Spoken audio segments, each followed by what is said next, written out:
Voici une vidéo qui fait suite à la vidéo précédente avec le test des adaptateurs HDMI et du câblage sur un MacBook Pro Retina. Aujourd'hui, une mise à jour de l'écran est à disposition.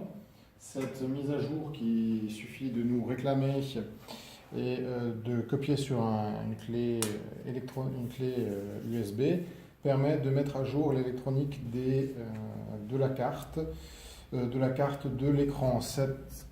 Qu'est-ce que cela va nous apporter? Donc ici on retrouve notre adaptateur qui nous a permis d'avoir de l'UHD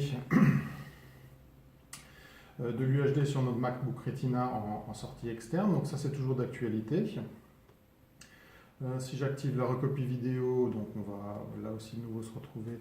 Je vais le faire avec la souris, ça va plus vite. Donc on va de nouveau se retrouver. Voilà. Ici, voilà, on a bien l'écran du MacBook. Tac, j'active la recopie vidéo. On a bien un signal en 3840-2160. Donc ici et on peut, comme on a vu dans les premières vidéos, on peut changer la résolution. Donc là, il n'y a pas de changement particulier. La stabilité je dirais que la stabilité du signal a été améliorée, a priori. Si je retire maintenant cet adaptateur, donc on avait vu que si on utilisait un adaptateur standard, on avait un problème, on avait un affichage qui n'était pas forcément optimisé, on se retrouvait avec un décalage. Donc aujourd'hui, si je remets le même adaptateur, on voit que la résolution est toujours 1920 par 1200, donc c'était une résolution.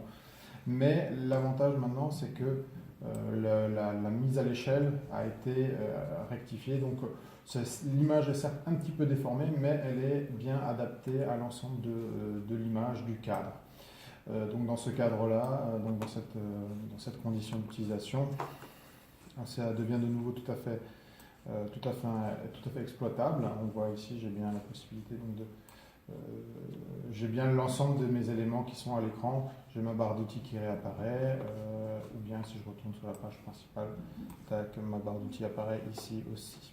Donc ici, amélioration de la gestion. Donc quand on se retrouve avec des résolutions un petit peu bizarroïdes sorties par l'appareil, par le Mac. Donc là, pareil, je fais recopie et on reste toujours sur une résolution 1920 par 1200, mais je peux bien entendu ici utiliser ma surface. De même, il y a aussi une amélioration au niveau de la gestion de la sortie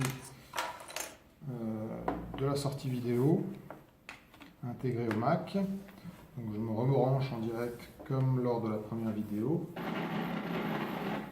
Voilà. Donc, on a entendu un petit bruit parasite qui, je dirais,